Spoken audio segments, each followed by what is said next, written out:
Welcome to this week's edition of Rugby Unfiltered. I'm your host, Jan de Koning, and as always with me, the very knowledgeable Eugene Elof. Lofi, welcome. Hi, Jan. Yes, and this is a nice welcome because it's exciting times in our country and there's a buzz. There's so much rugby starting this weekend. We don't know where to begin, but I'll leave it in your hands. Eugene, you talk about a buzz. I'm buzzing because Rassie never disappoints us. He always comes up with he doesn't even pull a rabbit out the hat. He just drops the bomb. Boof. There we go. So we'll discuss the box and Rassie's selection, and then we'll have Rassie's explanation. So we're privileged to have a video from Rassie's press conference, so he'll explain to us. Then we also got the SA team, which is also another very interesting selection. And then obviously we've got the Barbas, and we were lucky enough. I attended the Barbas training. So we had Warwick Galant, and I've got Oliver Kebbel, who also got called up to the Barbas today. So we've got Warwick Galant, and if we've got enough time, I'll give you a bit of Ollie Kebbel's interview as well.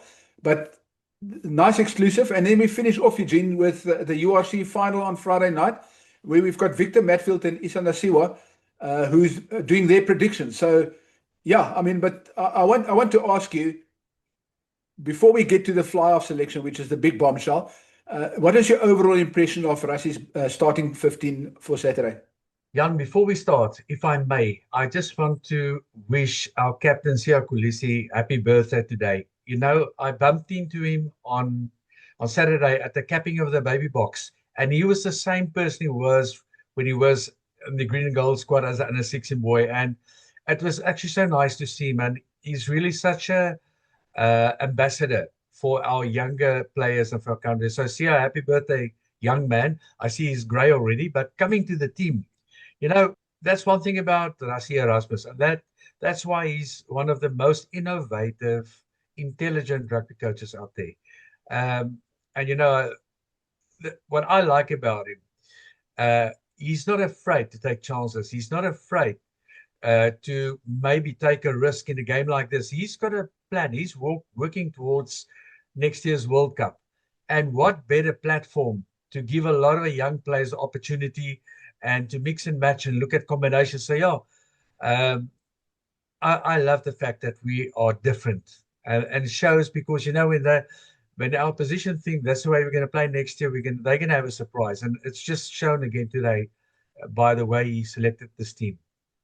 Yeah, the first question I want to ask you, number 10, Quinn Horn. Quinn, you know, if you look at his history, he's a rugby player. I can actually understand why, and Rassie explained it as well. I can actually understand because that's the biggest question currently on everybody's what they have to say. Listen, where he's a fullback, he played wing. Quinn Horn is a rugby player. I always thought he's too far away from the ball, Jan, because he doesn't get the ball enough from fullback and as an outside back. So I'm looking forward to seeing him at 10 because he's physical. He can kick, he can attack the advantage line, he passes well, and he's got a good feeling for the position. And of course, he comes here from Paul Boisai. So, but that's going to be a very, very interesting player to watch, and I'm sure he's going to pass it with great colors. Yeah, he is. I mean, Rassie, and we will play Rassie's explanation afterwards, after our discussion. But he is a ball player, like you said. But in the games for the Lions, he often comes into that first receiver channel. So it's a bit like Willie. I know people have tried Willie Leroux at fly off, but Quinn is that type of player that you can try fly off. And I agree with you. I don't think he'll be out of place. The other interesting selection for me is Riley Norton at number 4 lock. Yeah, that does not surprise me. If you look at Riley's build-up of his career, and you know he's been to these camps, so Rassie had an opportunity to see him, and Riley's got something special. He's not just a junior Springbok captain because he's Riley Norton. He brings something special, and sometimes, you know, if you're good enough, you're old enough. It's going to be interesting to see how he holds out to that. And it's a good test for him as well. And besides Riley, it's a great opportunity for him. And I think for the youngsters coming through the system, they must also be able to see that they're going to get the opportunity if they're good enough and they put up their hand. And the other great choice that if I jump the gun a bit here is I'm happy to see Carlos Sadi there because I've been watching him since a youngster, and then unfortunately was injured at a stage, but he had a fantastic season abroad. So it's going to be because we need another tight head. So yeah, that's also and a strong bench, but I guess you'll still get to the bench. Yeah, I just want to stop for a second at Carlos Sadi. We mustn't forget that he's a European champion at the moment. He had an amazing final against Leinster. So, you know, he scrummed against the Irish props. So we know that he can scrum. I mean, that Bordeaux scrum demolished the Leinster scrum, which is basically the Irish scrum. So, yeah, I think we've got enough depth in there. You know, maybe Andre Hugavente, but he's been on the fringes for a while. Oxenche, I thought Rassie could have rested him as well. We've got enough loose heads for this Barbers game. I don't think the Barbers will want to scrum a lot, so I would have rested. But let's move on to the bench. Mchunu, JJ Kotze, and Zach Porton. It's a very young but a very powerful bench, front row. Yes, if you look at that, I know Zachary since he was at school. You know, he's also studying at Stadio, and he's getting this opportunity. He's already shown maturity at a young age. You must know tight head props, and anyone that listens to our program that plays in the front row will also tell you that you don't just when you're 21, 22, 23 become this monster. But Zachary's got it all. He's also got a leadership qualities, intelligent player. But what I'm excited about, besides the front row, is having Paul de Villiers there, who I thought him and Evan Roos as a combination would be very interesting to see what they bring. Besides the physicality, also, you know, on the ball, Paul is most probably one of the best fetchers in the world currently. You know, you go look at the strike rate, and then a few older players as well on the bench with Faf, who brings maturity and experience, but Vusi Moyo, another new one. So I think, you know, should Q battle at 10, which I don't think is going to happen, you've got Vusi putting up his hand and having an opportunity. So, Jan, all in all, I'm looking forward to this match so much. And also, Fassi coming back from injury, and a few old heads, a few young heads, and to see how this pot is going to print. Yeah, I think the one that we mustn't skip is Ben Jason Dixon. Rassie spoke last week already about he wanted to find a replacement for Franco Mostert. It's a number 4 lock that can also play flank, and he's been looking for them, and BJ can do that. So as you look at that, after the front row, you've got BJ Dixon, then you've got Paul de Villiers, who's an out-and-out flank, and Evan Roos, which is a loose forward that can play flank or number 8. So BJ is obviously there as lock cover, but we know he can play blindside flank. So I think that bench in itself is typical Rassie. You know, Zachary Porton, you spoke about him, but we mustn't forget that he can also play on both sides of the scrum. He's done that for the Spring. He's played a test at Lucid and he's played a test at Taite. And you're right, he's not the finished product yet, but Rassie's creative hand is all over that bench. Yeah, for sure. And yeah, you know, the world, there's a scarceness of tight heads. So I always, when young guys ask me, what must I play, tight or loose? It is more difficult to play tight head. I tell them to play tight head, and the world will be your oyster once you finish the Springbok rugby. But congratulations to all those guys. We really back them and looking forward to see what they are bringing to the table. Well, Eugene, maybe now is a good time to listen to Rassie's explanation of, he certainly touched on the fly-off and the reasons why. And I think the listeners must also read between the lines. So he explains the fly-off position, but that also counts for places like lock and the wing and other positions. So the reason, his explanation might as well count for a few others.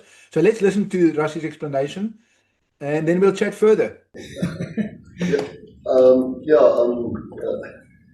I think Mani's played a lot of rugby on that side.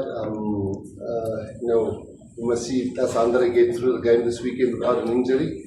And I think we've learned our lessons last year when we played the Barbarians, or Japan, and we got an injury to Oxenche. And we really didn't have to play Oxen in that specific game because he was match fit and everything. And then Janendra got suspended, and then eventually we had to go with Boan and Gerrit, who did really well. So we're trying just to avoid that with Mani. And then also, obviously, we want to see Kian Horn, can he play 10-15? Hopefully in future that will help with 6-2 splits, and because we know he can play wing, play 15. And the guys, the other assistant coaches, all of us really see something special in him when it comes to 10. And then Vusi on the bench, I must say he's one of the guys that really caught the eye, I would say, in this 2 weeks. Very calm guy, physical, big kicks really without effort. So we think the two of them can. Well, obviously Tony and Stocker has big influence there. I think what he does for the Lions, maybe there's not a 10 on his back, but he certainly comes into the mix a lot at 10, first receiver. And we've been working with him now for 3 years at training sessions, and we just like the way he takes the ball to the line. You know, he's also a defender. He's got a really great pass, and he's not bump. You know, he's not a guy that's afraid for if somebody runs into that channel. And I think we're lucky with having guys like Sasha. I mean, Mani, people look at his size. He's an awesome defender. And then the same with Andre. So we'd like to keep it the same. Vusi is also a great defender. So yeah, I think it's going to be a little bit new for him to start with on 10, but he does it a hell of a lot in his franchise. Not starting at 10, alternating to general. Yeah, Carlo, we actually forget that he's been at a lineman camp before. Sometimes we forget it so long ago. No, I think what I can pick up from him is he's really grateful to be here. Or, you know, he stated it before for a lineman camp, and he's certainly done really well at his club. You know, it's not a lot of us that can say we've won Champions Cups. He's one of those guys that can say that. He's not an old guy. He's a guy who comes junior structures. He's played for us, and then at one stage he had a really bad injury. I think he was signing with somebody, and then there was a bit of a spell out. So I can see he's a desperate guy. Not desperate in the sense that if he doesn't make it, he's nowhere desperate to wear the jersey, which is quite important.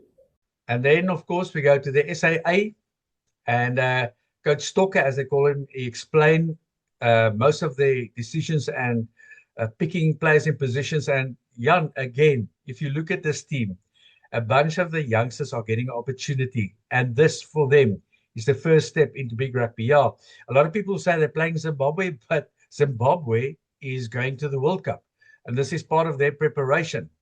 And if you have a quick look at the team, you know, you got youngsters like Gilumia, Williams, Marcus Miller, also from our town here at Gim, wonderful athlete. And then you got the old head with Lekanyo Am.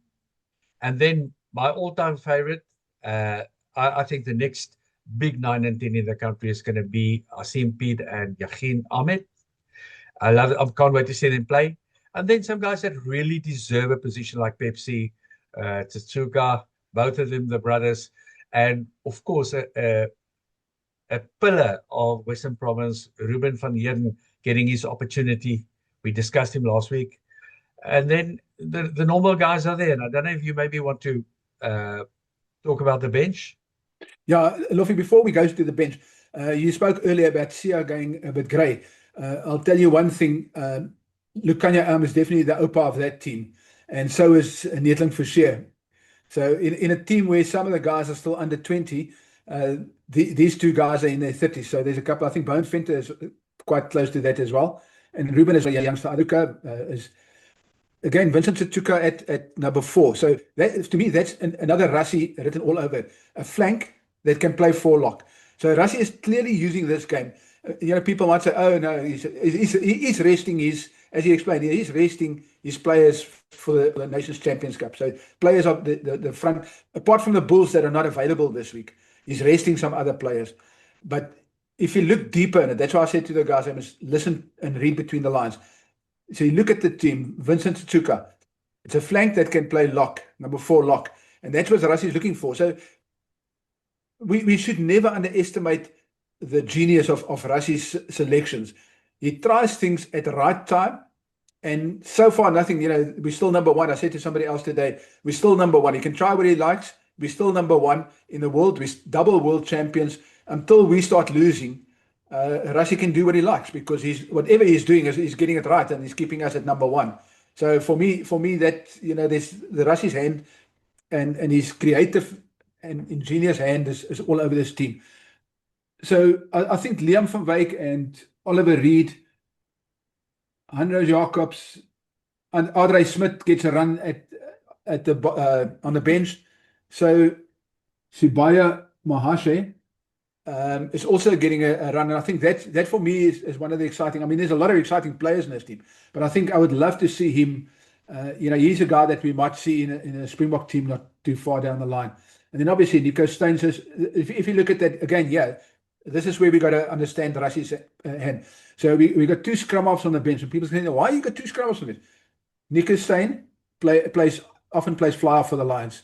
So there's a backup fly off. They're both scrum halves. So this is how Rassie picks. He finds a player that he knows that can cover 2 positions or 3 positions, and then he uses that to select other players around him, and his creative and his flexibility in his benches are usually the best part of his selections for me.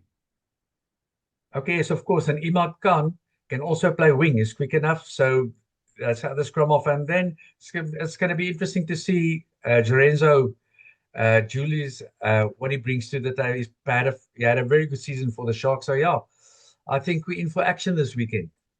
Very, very much. So, Lofi, let's move on to the Barbers. We don't know their team yet. They're only going to name their team later this week. But we've got some interesting players there. So, as I mentioned at the start, we've already spoken to Warwick Gelant, who we spoke about at the start of the podcast. We've got Oliver Kebbel. We've got Duan van der Merwe. But the interesting thing, Lofi, is that Duan van der Merwe and Warwick Gelant played at school together at Outeniqua. And this is the first time since their matric year, since their first team year and that Kwagga team that year took some big trees down. They knocked over a few big teams that year. So they combining together. So they were very excited. You could see it at the Barbers training sessions. They were very excited seeing each other and playing together. So we can expect a few tricks that people haven't seen before. If they come off, it'll be awesome. If they don't come off, the Springboks will score. But I think we shouldn't be too harsh on the Barbers. They're here for a good time and to entertain us. And I'm sure they will entertain us. So, yeah, I mean, it really is both Warwick and Oliver Kebbel explained to us that the occasion, the team, the history behind this team, the occasion and the fun part of this, that's what this game is all about. That's what the Barbers are all about. So, this is not a test match. This is entertainment. So for those guys who like entertainment, go to the stadium, buy your tickets, or if you can't get to Port Elizabeth, then just switch on your television and have some fun. Jan, you think this is not going to be a test? This is going to be war. This is going to be absolute war. Hey, just remember the coach also wants to restore his good name, Razor. And the players, you know what I like about the Barbarians? They give it a shot. And as you said yourself, if it comes off great, if not, I've just got this feeling that this Barbers team is going to be more structured. They're going to maybe play a little bit more structured. And I think it's going to be game on. I haven't seen the final team yet, how they're going to start and so on. But I think it's going to be game on. And there's a lot of pride at stake. And I guess for players, for the South African-born players that get an opportunity for them, I think it's fantastic to have a Barbarian jersey. And secondly, maybe just to be seen playing again, So, again, coming back to what you said right in the beginning, this is going to be such a great weekend of rugby. I agree. So maybe this is the best time to introduce Warwick Gelant, and then straight afterwards we'll play a part of a clip of Oliver Kebbel as well, just so you can get a feeling for what these players and how they feel about playing for the Barbers. Philippe is a player that I've watched. One of the few Argentinians that you could relate to, the way he played the game at 10 and 12. The way he controlled the game, either his kicking game, his passing game, his running game. So, like I said, it's experiences. The way Razor is also, you know, just he's open, he's down to earth. He makes himself so much accessible, and you know we sort of learn open for ideas. We're on the road and we sort of like on the go. We make plans and we sort of drop in information and we sort of share ideas, and I think that's special. Something that I can take back to myself, to the Stormers, to the younger guys in the club. So I mean, it's IP you can share with the world, so it's special. You can't put it in better words than that. Your first appearance for the Barbers. Talk to us about the occasion and what it means for you. No, it's special. I think it's every player's dream. I think to play in a Barbarians team with guys, you know, you often play against every year or just, you know, see them on TV. And I mean, mates like Viremi Vakatawa that I made at Racing, I played against him sevens for France, and obviously South Africa versus France. Duan that we played in school with together, coming to one team together, and you know, have this sort of 10 years later out of school, it's amazing. So I think it's going to be special. The game itself, I know that the build-up, traditionally Barbers build-up is I wouldn't say not serious, but it's a lot more relaxed than you would say a Springbok build-up is or a Western Province Stormers build-up is. What do you expect from the week itself and in the game? I think what they get right here is sort of just implementing sort of the fundamentals of the game again. I think that's what Barbers Rugby is about, you know, getting that enjoyment back, how you fell in love with the game. And it's not necessarily, like you say, the traditional way of preparing, but it's waking up all of those skills you learn primary school, high school, why you enjoy the game, you know, having the ball in your hand, like expressing your skill set. I think that's what's special here and in the preparation going to a test. So I mean, it's very different. But I mean, you've just seen now how the game is global and different ways work. So it's nice to be part of this too. Now, we obviously don't know the Bok team yet, but talk to us about facing the Boks. Yeah, I mean, it's gonna be nice because it's my teammates that's there. It's older teammates. It's guys that I know. So it's also nice to sort of know where they find themselves at, and they're the best in the world. So going with these boys against them, I think it's a challenge for all of us. I mean, it's not often that you can play against the world champs if you're a South African. Yeah. And I mean, that is the best way of sort of competition, I think. So it's special. Yeah. I have to ask you, between you and Duan, who knows Cape Town better? Who's leading the party tonight? I must give it to Duan. Yeah, I'm like he's more Scottish than me, but he knows Cape Town better than me. So yeah. So I mean, we went to the Bulls together. He was at the sevens for a stint, so I thought, okay, maybe we're gonna get a chance there. Never got it. And I mean, for obvious reasons, he's in Scotland. He's playing for Scotland. So I mean, that dream was sort of down the drain, and you know, it just came together like last night when I came here, and I was like, so like, oh, we're together. It's so special. So Warwick, yeah. You spoke about expressing yourself and the occasion.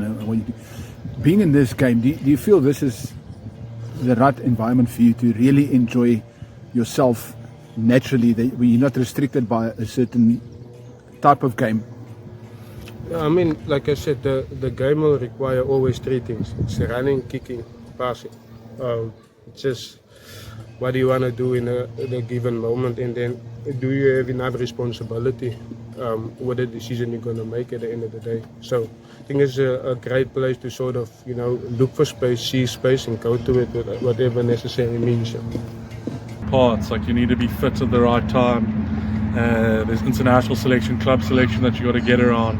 So then bring so many special guys into one room. I think I always kind of pinch myself sitting around in a team meeting and you're looking across and you got guys who's some of the best guys in their position around. So I think it's unique and quite special, and not everyone gets the invite, so that makes it particularly special, and you've got to make the most of it if you do. So really fun.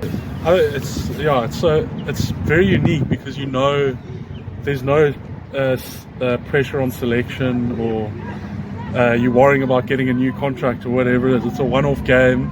You don't mind if you're starting on the bench. You're just happy to be a part of it. So I think there's not a lot of pressure on us. Obviously, we want to perform well on Saturday and get a result, but the pressure is kind of always on the opposition and us in our positions. We're just having fun. So I think it's a very relaxed week, and it's a good week for sure. I'm sure you guys haven't seen the actual Springbok team, but what are you expecting of them? Well, I know a few guys. So. No, actually, I don't know anything about who they're picking, but I'd assume they're going to pick quite a strong team. So Apart the from team's those already guys. out. Yes. Yeah, it's Oh, is it? Yeah. Riley's starting. Really? Yeah. Oh, wow. At 4, yeah. At four. Well, tell me the team. Can I guess it? Yeah. All right, I'll open it and then you can have a go. Yeah. I'd say it's Ox. Who would the tight head be? All right, you're 1 for 1. Ox, well, that's the easy one. Malcolm's injured.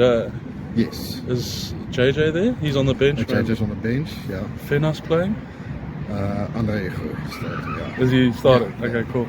Sure. Congrats, Fenas, if you're watching that. Who's tight head? Is Neertling playing? Bench. Zach Porton? Also bench. Oh, sorry. Neertling is for the SAA. Okay. And Zach's on the bench. Wilco would be in Dublin. Yeah. And then Vincent Koch? Carlos Sardi. Oh, Saudi, Yes, okay. Yeah. So you say Riley's at 5? 4. At 4? 5 is it Franco? Yes. Is Peter Steff playing? So it's 7. Jasper Yeah. at 8. And Paul de Villiers? Oh, Grant's 9. But Okay. I'm gonna give you a few guesses for 10 because I don't think you're gonna get 10. Really? Yeah. Damien Wilson. No. Okay, it's a weird one. Hello. Thanks, man. Thank you. So I'm not going to guess 10. I don't think. I'll be surprised if you get it. It's not me. No, tell me. Kwan Horn. Oh, look, I almost saw. Isn't he like a 15? Yes, Yeah, yes, Lions yeah. 15, yeah. Okay. Is Damien playing? No. No, Willemsen not playing. No. Yeah, he's obviously resting his big boys for the Chesney. yeah. Oh, so there are quite a few changes there. Yeah. Okay. Interesting. Yeah, Chesney in? No. Yeah, Chesy's on wing. Who would be fullback then? I was going to guess Damien or Quinn Hall. So who would be your other Bok fullback? Rapaleli? Yeah. Okay. Yeah. So he's 15. Who am I missing? Then the centers. What about Kane and Moody? No. Okay. Other wing is Edwell. Okay. And center pairing up. I guess you could probably Jesse get and Damien De Allende or Andre. Oh, and Andre. Yeah. Okay. Yeah. Well, you're gonna have to edit that heavily. That took a while. Eugene, yeah, right onto the URC final. We had the privilege of sitting in with two legends, Victor Matfield, Springbok World Cup winner, and 3-time Super Rugby winner with the Bulls, captained them to 3 titles, including that famous Soweto doubleheader semi-final and final. And then Issa Nasiwa, New Zealander, born in New Zealand, represented Fiji, and captained Leinster to European Cup and Pro 12 double. So it was very interesting to see them talk about the Bulls and the Leinster. And there's so little to choose between the two. So obviously Leinster is at home. Leinster will be hurting from their loss in the European Cup final against Bordeaux. But the Bulls are the formed team. So interesting enough, I saw a stat where the Bulls had, by round 10 of the URC, they had 13% chance of reaching the final. That's past the halfway stage. They only had a 13% chance. On Friday, they play in the final. That means in the last 8 rounds, they picked up tremendous form. And I think that form showed when they beat Munster in the quarterfinal and Glasgow Warriors away in the semi-final. So I wouldn't be surprised. I mean, yes, Victor Matfield had his prediction and Issa Nasiwa had his prediction. But I really think the Bulls have got a realistic chance of finally bringing a title home. Absolutely. So if you ask yourself, what is the Bulls' weapon? It's the physicality and the scrums. If I recall right, that the one prop of Leinster not withdrawn now with the injury. Yes, That was yes. the guy The that was Irish, thrown the by Irish Bill. prop is out injured, yeah. And their captain is Yeah. doubtful, and they've got two other players that are doubtful. So we'll only know Thursday or Friday what the teams are like. But they've got significant injuries, especially in the scrum. So they're in trouble in the scrums. Yeah, I know because the previous time when they played, Wilco Low scrummed them and Lacassin. So I thought, first of all, a lot of credit for Johan Ackerman that turned this team around. If you look at the two coaches, their approaches, Johan is hardcore. He's there. He gets the guys to run through a wall for him and for their province and their supporters. Cullen, on the other side, he empowers the players, and he looks like a CEO sitting on the side, but he's very, very controlled and very, very structured. But I tell you, I say the Bulls' weapon is the scrums, and their weapon is their defense. And we're going to talk about Jacques now. To me, the biggest tussle is going to be between the two scrum-offs, Gibson and Papier. I think that are two world-class scrum-offs playing against each other. What makes them dangerous, Jan, if you also go look at stats, is when they're in the green zone or red zone, some coaches turn around. They got the ability to score. They strike and score, and they get off the mark quickly. They usually get points on the board quickly, get momentum, keep momentum. The Bulls, to me, is currently the most consistent team in this competition, and I'm going to go with the Bulls to win it by 3. And I'm sticking my neck out. Leinster is a great side. They're playing at home. It's going to be, I think the stadium can take 80,000 people. 80,000, yes. Croke Park can take 80,000, yes. So it's going to be massive. It's going to be big. It's going to be a final. It's not always pretty. Hopefully, we are intelligent that if we can get 3 points, we take it so we can build the innings. But I'm going with the Bulls to win it. And good luck to all the Bulls supporters out there and to the team and the coaches. Well, one thing is for certain, I don't think Andre Pollard can have as bad a performance off the tee as he did last week. So I'm sure they will take their points. But I think it's a good time to listen to what Victor and Isa said about the game. It's very difficult. I think you can't only have one weapon, but if you only have one weapon, for the Bulls will definitely be their scrum. I mean, they've got that same front row that really destroyed Ireland last year at the end of year tour. It'll be interesting to see if they start with Wilco Low or they bring him off the bench with Jan Hendrik Wessels again. So I think the scrum for the Bulls are their big weapon, and they would love to get penalties and even maybe yellow cards from the scrum. And then for Leinster, it's between that hard defense. But I just say, I think when they get into your 22, the execution of scoring and just the structure that they have, the option that they've got in the 22 is unbelievable. So if you give them too many opportunities in your 22, you are in trouble because the conversion rate is really good. Yeah, it's a difficult one. Like I said, I mean, Leinster must be the favourites, but I'm going to go with my heart. I think the Bulls are going to graft. It's not going to be easy. They'll have to be at the utmost best. I mean, they will need to be so physical if they want to compete in this final. But I just think the momentum, the belief that they've created in this last 8 to 10 weeks is there, and the unity that they've got as a team is fantastic. So Bulls by 1, I'll take 1. Isa? Yeah, and look, I think Croke Park Friday night, James Lowe's last game. They're still hurting from the Bordeaux match. There's a lot on the line, and I think this Leinster team has almost embraced that type of pressure. It hasn't always gone their way, but they finished the season with the URC trophy last year, and I think that is the single-minded goal that they'll be going into this match with. So I'll take Leinster by 1. One's enough. Yes, Jan, they're the two legends have spoken what we actually also think closer to the game. And interesting predictions. Very much.